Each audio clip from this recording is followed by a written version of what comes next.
We're in a new series called Set Apart, and in this series we're going to explore what it means that we as Jesus followers are in the world, we live in our community, we're supposed to be engaged in our community, and at the same time we're supposed to be apart, to be separate from this community. I have Becky Fitch here today. Becky, you started this series off with your message, and I love where we're going with this because we talked about not of this world, which by the way is not something I didn't have those stickers. You didn't have an NOTW decal on your car? No, because I'm old. You were a teenager in the 2000s. I was not. Like the 90s and early 2000s. Okay, sure. But I love that we could take something that's actually it's biblical and it's really good, and then we go and we make it weird. We ruin it as Christians.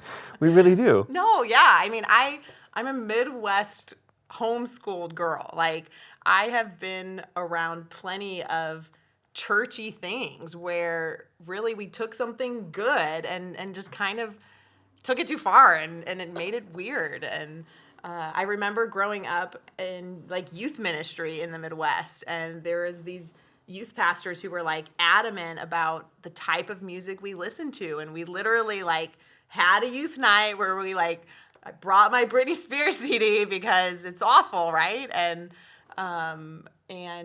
because that's what proves, right, you're a good Christian is not listening to Hey, listen, maybe that wasn't now that I look back, I'm like, really? I went to Liberty University where we really were, it was not, secular music was not allowed. Secular music meaning music that's not Christian. So I ended up coming to Liberty from the Netherlands with my U2 CDs or my Prince CDs, and I remember folding them in half so nobody else could play them either.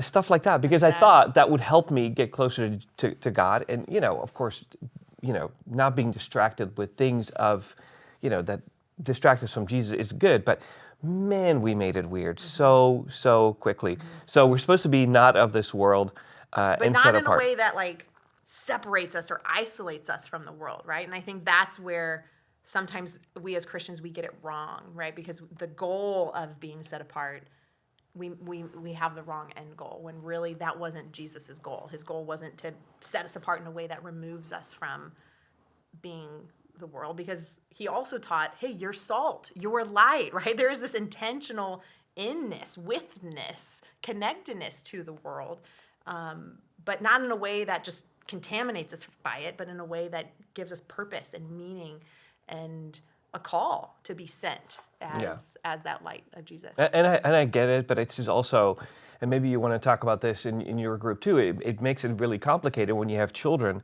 that you bring in it, and you go, am I allowing my young children to be light and to be salt? What if they lose their saltiness? What if they, what if a breeze comes by and their light goes out or whatever? And so we want to protect it. We want to put It's hard. Right? I mean, Garrett and I, our oldest is in kindergarten this year. And he's in the public school system here in Livermore. And we love it. We love his teacher. She's awesome and she loves Jesus. And we know that that's great. What about next year and the year after and the year after, right? And I was homeschooled. This is all brand new territory for me. And I do have that instinct as a mom to protect and to keep him insulated. And like we were at the park the other week and someone wrote the F word on the swing set at the park in our neighborhood. Yes, that one. Yeah. He has no idea what that word is yet. He has older cousins who know what it is and they can read and they're like, saying it. And he's like, what? I'm like, no, not that word, right? Like, so there's this instinct to like, how do we find that balance? To not just throw them in the deep end, right? But to equip them, to not avoid the pool altogether, but to know how to swim and how to navigate this world and this life in a way that leads people to Jesus, right? That's my hope for my kids. Yeah.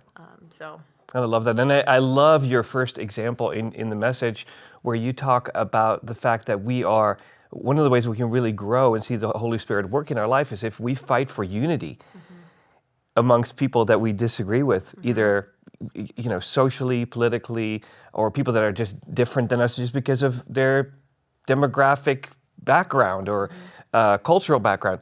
I love that. I think that's so good. And I love that you spent some time pointing that out, how Jesus was so made it imperative. I think you used the word it's imperative. It's not just kind of important. Hey, we should get along. Well, I think for the most part, the church makes it optional. And then even now, in probably the climate of the last 2 years, we don't even like make it optional. We just assume division. We assume, the worst in one another, and that when there's disagreement, that's reason enough to walk away, or to unfollow, or to turn our backs on, or to judge, to demonize, right? We even take it further than that. And Jesus would say, that's not what I've called you to. And being set apart, being the church, is supposed to be counter to the things of the world. And so that's what we're going to unpack like throughout this whole series. This first week was, hey, we live in a world that is divided. We live in a world that says, no, division is okay, and this is okay, and yeah, if you don't disagree, well, you don't have to. And that's not what Jesus calls us to. The church should be different. The church should be this place of unity in the midst of a culture of division. And so that's what we focused on this week. In coming weeks, we're gonna talk about how the church is a place of peace in the midst of a culture of fear and anxiety. The church is a place of close-knit relationships in the midst of a culture of individualism where we look out for ourselves. The church is a place of rest in the midst of a culture of exhaustion, where we go and we strive and we do, and that's what you do. And the church should be different, and in a way that doesn't separate us, right, from the world, but in a way that shows the world, no, let me invite you into something better. Let me show you the way of Jesus that's actually more in line, more in step with how we've been created to live. I love that. I can't wait for that. And I'm thinking that there's some of you who go, I am dealing with the exact same thing and fighting for unity within my family, or close friends, or people that you go to church with, and we'd love to talk about that. Or maybe you have disagreement with me, or with probably more realistically with Becky. Yeah. Just you can email us. No, just Christian. My email address is right here on the screen, and we'd love to hear from you, and we'd love to get the conversation going, because I don't believe we're going to grow the way that Jesus wants us to grow if we stick with just the people that we agree with, and just the people who think exactly like we do. So glad you were here for this. I hope to see you next time.